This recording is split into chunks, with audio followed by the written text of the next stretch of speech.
This upcoming election is the most important one of our lifetime.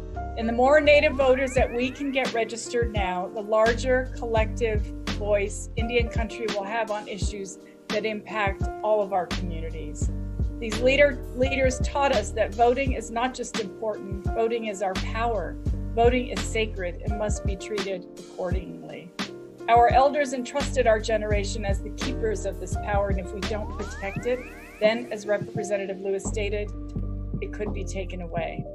We all know this as a fact, since nothing has come easy to Indigenous people in a country that attempted to eradicate us. They massacred our unarmed, they abused our children in boarding schools and set fire to our livestock in ditches while they burned alive. Our right to vote is our power. This is even more critical in Indian country because unlike any other group of people, the federal government has a trust responsibility to Indian tribes that was established through our treaties and executive orders. To kind of unpack what voting is and why it's important for us to vote in Indian country. So as we're queuing her up to join us, I just wanted to say I'm somebody who I straight up question the government all the time. I'm like, is my vote gonna even count?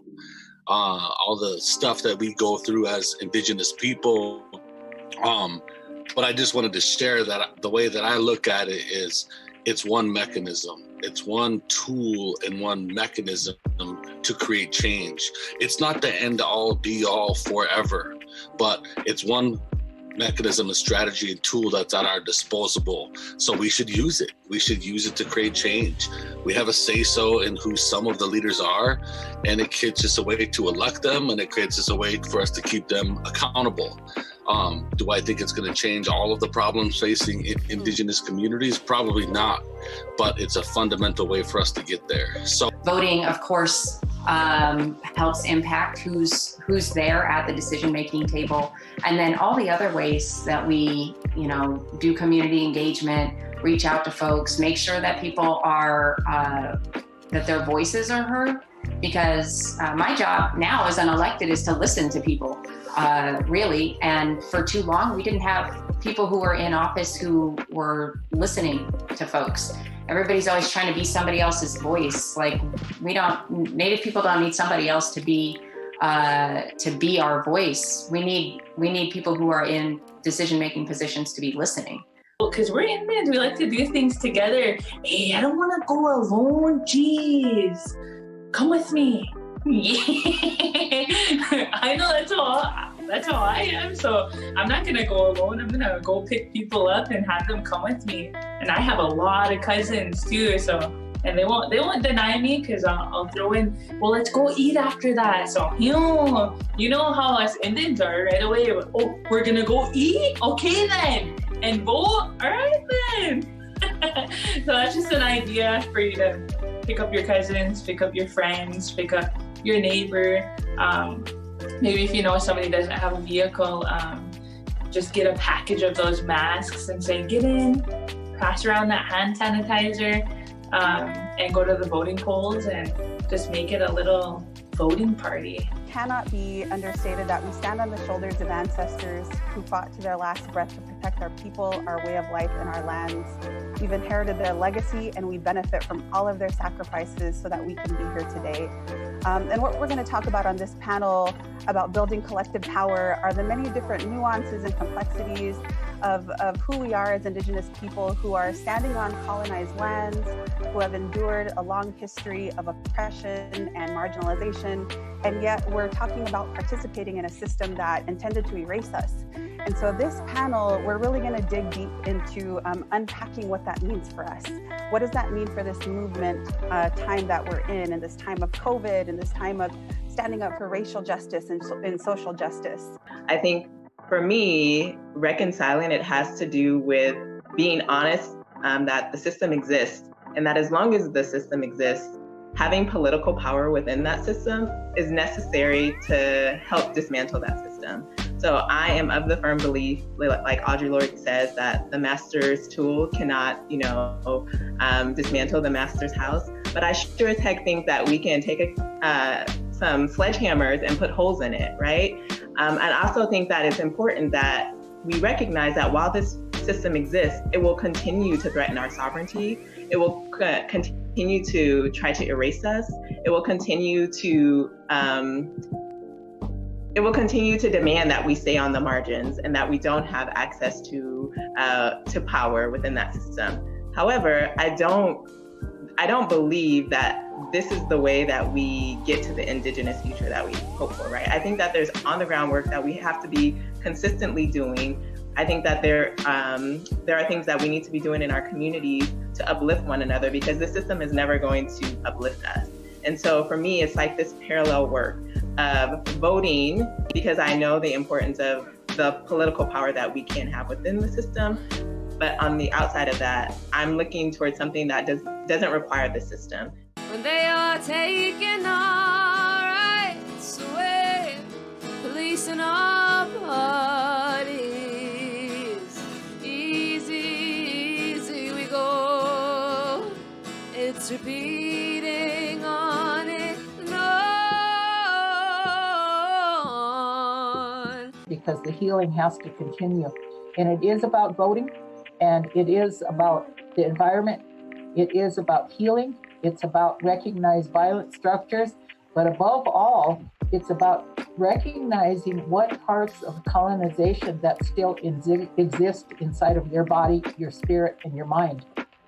Yeah, it's complicated. It's not black and white, this issue of voting. It's hard to grapple with a system that hasn't been designed for us, or hasn't benefited us, or listened to our communities or our voices historically. But what we know is from data, from polling, is that the more you vote, the more elected officials actually have to listen to you. So I think there's a lot of potential there, and I'm really excited for just building that momentum this year, 2020, but also continuing that momentum way beyond 2020 and into the future. You know, being a young person right now is really important, because, you know, right now, during this election, it's going to be my first time voting. I'm extremely excited, and you know, with a lot of these issues, we need to start focusing on how we are able to you know, share with our youth, but also include our youth. And I think it's really important to think about those that do not have the ability to engage in the political system in this way, whether it's incarcerated relatives who have been stripped of their right to vote, or our immigrant, indigenous relatives who don't have the ability to vote. But the implications of these elections and of these different political systems really have a significant impact on our communities. Our point is that all of these tribes, all of these people chose to fight these laws. Our point is that you have to fight. Choosing not to vote is choosing to sit out this battle, which is exactly what they want you to do. Because lower voter turnout in Indian country means less power for tribes, less power for Indian people. That is the perfect result for people who would oppress the tribes, deny them resources, break treaties, and suppress your vote. That's what they want you to do, so don't do it.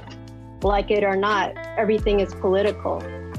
You know, where you live, what tribe you're from, what type of shoes you buy.